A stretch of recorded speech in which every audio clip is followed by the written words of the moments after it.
G'day everyone, I hope you are going well. I'm in a particularly chipper, positive mood at the moment, so I thought I'd capitalize on my internal energy and do a vlog. Um, yeah. Okay, so today we're going to be looking at the Twyfar and going over their history and some of the nuances within this, we'll call them, I don't know, like the artistic space hippie shoot anime laser beam species. I don't know. Anyway, we'll jump into the details of that. Yeah, let's do it. Okay, so this here is the Twyfar, and you guys will be all familiar with this. Just beautiful, beautiful artwork of Leluja from the first scene in the Protagonist archive. So it'll be making a reappearance in FE2. Yeah, okay. So this is the, so in a nutshell, the Twyfar were created by the Archons, and they were first known as the Twilinga. So the history, the ancient pre-war history for the Twy has been reworked in FE2. So let's have a look at that. So they were, they had their own nation. So they were here. This was the Twilinga nation were out here on this little arm. And their home capital system is called Prism, which is a tri-starred system. And yeah, so anyway, they were one of the first ones hit by the Exion and the Nephilim during the Great War, and things did not go well for them, and they end up fleeing out into uncharted space and being changed. But before we go into the history, I'll do one little quick thing. So I'm rather rather proud of this meme that I made a while ago, and I think this sort of highlights that there's many different sort of perspectives of the Twyfar in regards to like the angle in which you look at them can drastically change who they are. So on the surface, you could really look at them as being like artsy space hippies, okay, who nomadically fly around space in ships with solar sails, okay? They're all about bright colors and looking pretty and what have you, and do magic and mystical things. But if you look at them from differing perspectives, you can get a different take on them. So one of the strongest alternate takes is the Zhao, because the Twyfar have control over the Zhao homeworld. They've hidden its location, and they're the ones who decide what Zhao get to go from Parade to Haven and enter wider civilization. So they're kind of this like de facto government in a way over the Zhao, but not officially and not elected or by any Zhao ever. And so that there's this monolithically powerful force that have control over the Zhao's future. So to the Zhao, they're kind of thankful that they discovered them and are reintroducing them to wider society, but at the same time, nobody likes somebody else having so much power over them. So there's this kind of, well, they're kind of oppressive. Why don't they just let us be free, you know? And yeah, anyway, so we're going to dive into into the history, the different subcultures, and you might start to see these different sort of takes on them. Okay, so let's do this.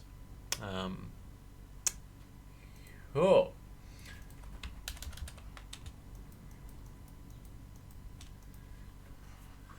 Communing with our Pharans is difficult. They speak in feelings, physical twitches, dreams, nudges, or thought and flashes of light. Curica Astral, Phoenix Symphony. The Twilinga were specifically created by the Archons to gather energy from Prism, a tri-star system that was located just outside the current borders of their empire. Prism's stars emit unique forms of solar radiation that could be mixed with rare local minerals to create a source of energy that could fuel the majestic human-created Zana Quataria station. The golden sphere of Zana was the seat of political power for the Archons, and was where they performed their grand attempts to create the perfect Exion species. It also housed the most advanced Archon laboratories and numerous powerful human-era artifacts. The Twi'lingor performed their duties well, and came to be known as the Stewards of Zana and the Guardians of the Divine Circle's faction. When the Exion and the Nephilim attacked Zana during the instigation of the Great War, the Archons worked the Twi'lingor population to death to power their human-era superweapons, and conscripted them into poorly organized militia. The Twi'lingor died in the billions, to both Archons and Nephilim. This shattered what remained of the Twi'lingor, and they abandoned the Archons in their war, leaving for the dark depths of uncharted space, not to return for over 100 years. Out in the void of space, the Twi'lingor lived as nomads in their spacecraft and came upon stars and worlds that even ancient humanity had not visited. Among the many wonders they witnessed were swarms of alien-like energy beings that they named Farron. The two species merged, by accident at first, a result of Twi'lingor genetics and starvation. Though they couldn't openly communicate with each other, the two species formed a symbiotic relationship, thereafter known as the Twyfar, and they wandered the edges of the galaxy to explore its secrets together as one. The introduction of the Farron into their society and bodies was revolutionary for the Twyfar, not only gifting them with amazing powers and insights, but also re-energizing their culture and confidence about their place in the universe. No longer were they a broken people slinking about in the dark voids. They were now a vibrant and joyful society with purpose and hope. The Twyfar also came upon another species, the Oni, a peculiar single-strain brood of giant four-armed Nephilim who destroyed or enslaved everyone outside of their genus. The Oni saw the nomadic Twyfar as a welcome source of fresh slaves and supplies. The Twyfar had no choice but to flee, but the Oni were always in pursuit, able to follow them by some unknown means. The Twyfar were forced to abandon many of their nomadic traditions, gathering together in larger fleets, and eventually return to the Archon's fallen empire, so that they may find some means of defending themselves from the relentless threat of the Oni. On their return to the fallen empire, the Twyfar encountered the Zhao on the planet Praid, but perceived the danger that they posed. Keeping the location of Praid secret, they pushed on and encountered small colonies of people who had travelled from Haven. On arrival to Haven, they were surprised to see so many species working alongside one another to create a new society. They pleaded with them for help, but the threat of the Oni was never acknowledged until one of their great world ships jumped into the Monopoly Belt. United behind the Corp Kiva Castiglione, the various species put together a force to attack the Oni, but after disabling its primary engines, the fighting force disbanded. None were willing to expend the resources and lives needed to finish the job. The great Oni world ship still floats among the rocks of the Monopoly Belt, sending out the occasional clunky raider or dropship to Mishpasha as it seeks to repair itself and contact other Oni. The Twyfar are a beautiful, insightful, resourceful... The Twyfar are beautiful, insightful, resourceful, and are renowned for their keen love of aesthetics. All of these combine to make them easy to like on a personal level. But the rulers of the Eden Brood, Corporation, and Palantor do not appreciate them. Their small numbers and self-sufficient nature mean they contribute very little to the economy of the region, and they have not only undoubtedly led the Oni to Haven, but also introduced the dangerous Zhao and Farron. When the Oni do arrive, they will be unable to contribute significant military power, and will be prone to once again flee out into space if things get too difficult. For now, the Twyfar are happy to stay in Haven, with some of their Salamander Symphony faction even choosing to establish small colonies on Mishpasha and other worlds. Scientists and scouts from the Phoenix Symphony have found work selling astronomical data as they keep an eye out for the Oni and scout the region, while warriors from the Dragon Symphony maintain constant vigilance against Oni, pirates, and any who would discover the location of prey. Some have even found faith in the Remnants all being God, creating the Seraphim Symphony, while the troublesome Ephredi Symphony make new friends among the region's underworld inhabitants. Oh, okay, that is the Twyfar. I just want to say, I have a special spot for the Twyfar within me. They were one of the very first species or factions. They were a faction back when I was creating Fragged Empire many years ago. Back when it was just a homebrew game with my friends and I think I referred to them as energy benders back then. I've since developed them, of course, a lot. And I've always really liked them. Okay, this idea of this really peaceful, loving, sort of nomadic, carefree, spiritual, beautiful people. The sort of people that you could just see of having like nothing but positive input into a setting or everyone to like. But there's some darker sides to them. There are consequences to their choice. Have they led the Oni to Haven, thus inevitably sparking off a huge war? But then what choice did the Twyfar have? It's either be captured by the Oni, because they will eventually get caught, or bring others into the fight. Okay, they're also introducing the Zhao and the Farron, which I may not necessarily be a big threat at all. They could actually be positive, depending on your perspective. And also there's this darker side to the Farron, in that not all of them are good and not all Twyfar are good. And we're going to dive into that when we have a look at their symphonies. Okay, let's jump into it. Okay, so this is the Phoenix Symphony, probably one of the most iconic of the Twyfar, and I will read the introduction to them. Okay, the Phoenix is the second largest symphony, coming under the Salamanders, giving them considerable cultural weight. They are a people who rejoice in the journey of life more than the destination, and commonly value exploration, freedom, passion, and life's finer pleasures. They also place a larger value on their Farron bond and regularly have greater control over their Farron powers and insights. They are the explorers, navigators, mystics, and experimental artists of the Twyfar. They tend to dress in beautiful clothes, adorn themselves in jewelry, and spend a portion of each day in meditation with their Farron. Communicating with the Farron is incredibly difficult, as they have no known language and tend to convey faint ideas through feelings, dreams, and slight physical nudges. But the Phoenixes are the most capable at this communion, and are able to bring out their Farron's most unusual powers.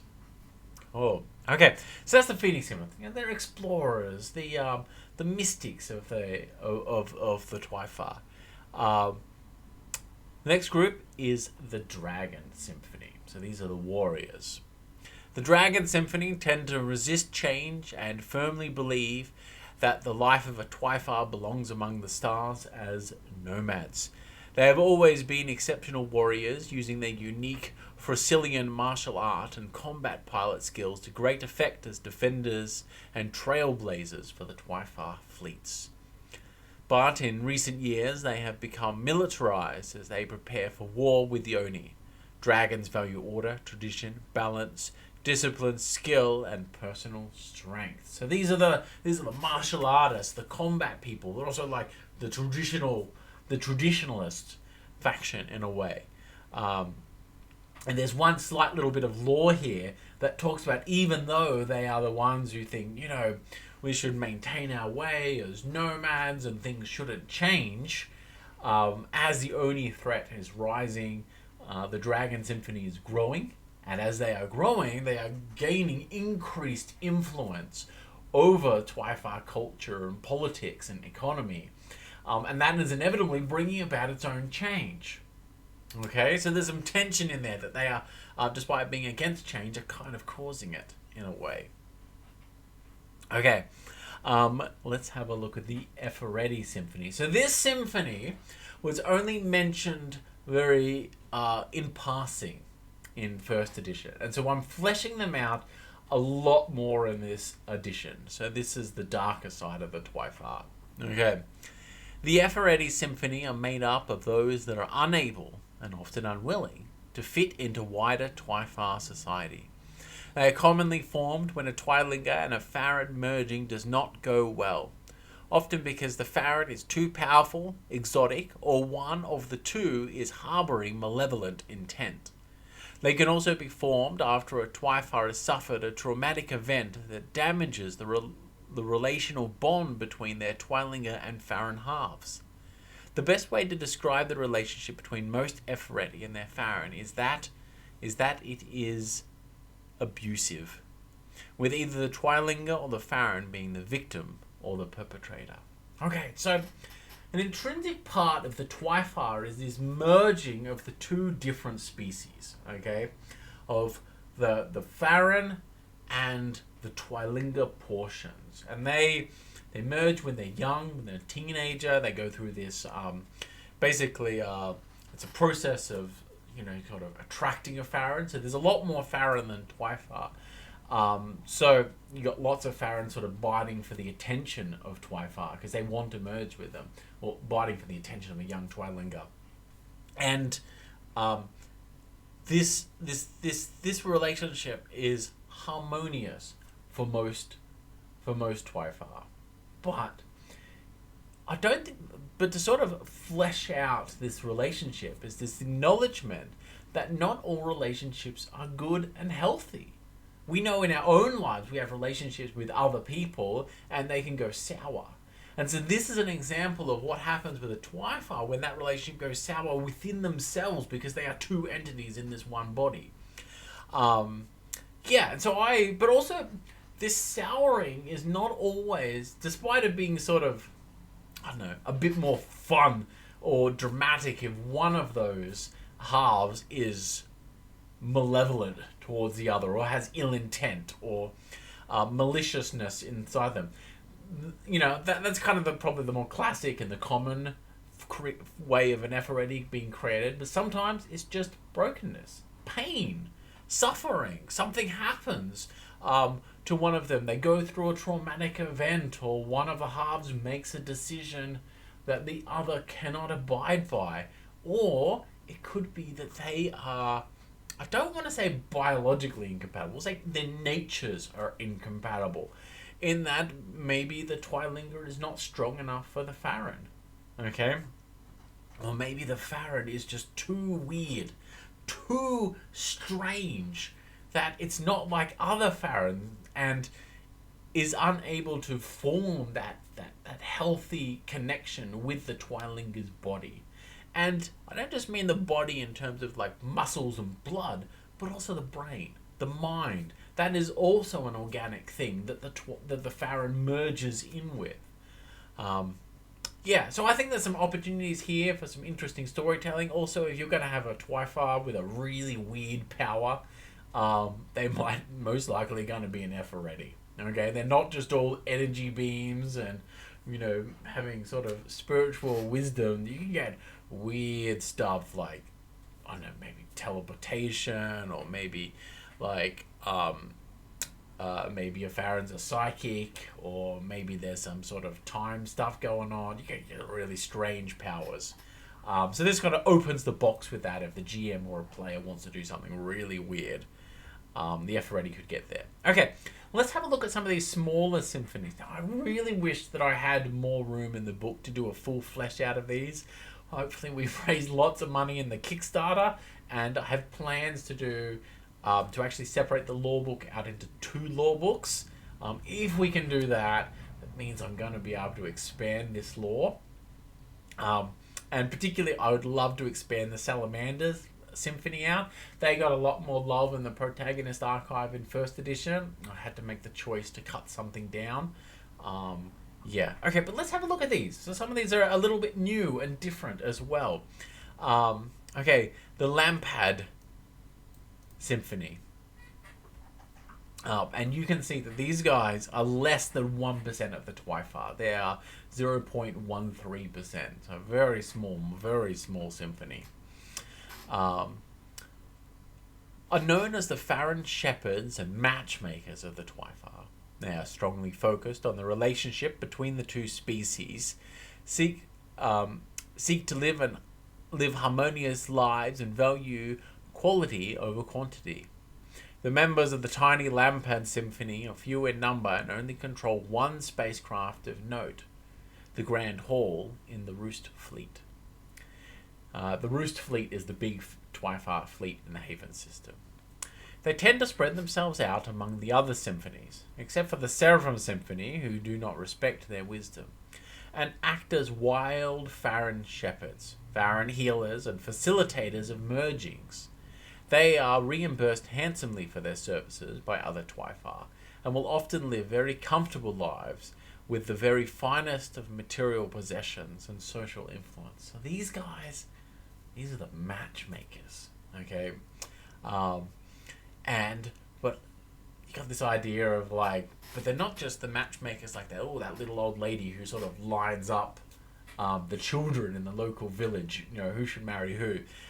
These guys are like giant power brokers. So they would live, this is the upper echelons of Twyfar society in terms of their influence and the wealth that they have.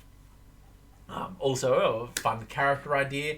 Maybe you want to go Lampad Symphony Shepherd, who has like a little swarm of wild Farron around them. So, maybe they'll take some squad companion as a weapon or something like that in the game. Cool. Okay, so let's jump into it. This is the Salamander Symphony. So these are the biggest of the symphonies. This large symphony believes that all life is a journey, and they seek to enjoy and rejoice in many things that others would consider drudgeries, such as manual labor and science.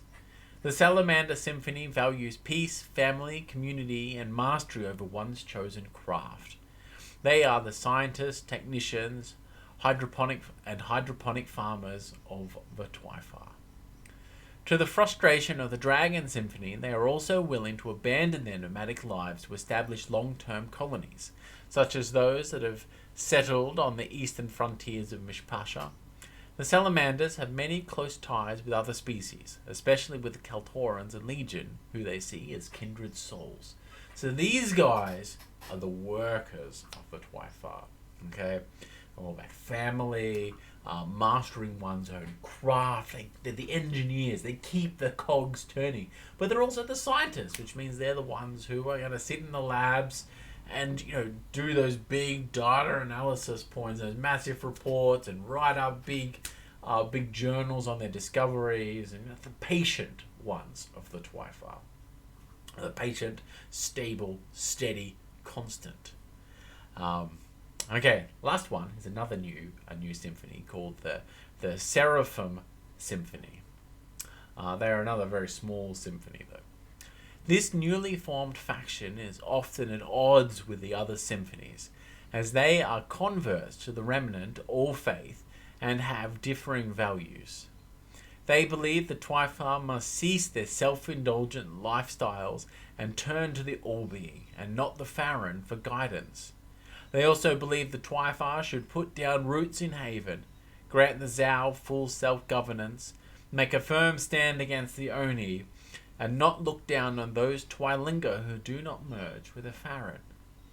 While the Seraphim do control a number of spacecraft, most notably the Blue Nova Monastery in the Roost Fleet, they like to mix themselves among the other symphonies so that they can further the spread of their religions. And these guys are All Faith Twyfar. These are the ones who have converted to the Remnant's faith in the All-Being.